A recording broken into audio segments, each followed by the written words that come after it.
Hello दोस्तों, आज फ्लिपकार्ट से मेरा नया शूज़ आया है। चलिए देखते हैं बॉक्स के अंदर क्या है।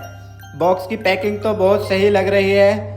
इसको ओपन करके देखते हैं। निमांस कंपनी का है। और मैं जब तक ओपन करता हूँ, आप एक लाइक कर दीजिए। आपके एक लाइक करने से मोटिवेशन मिलता है। वाह क्या लुक है।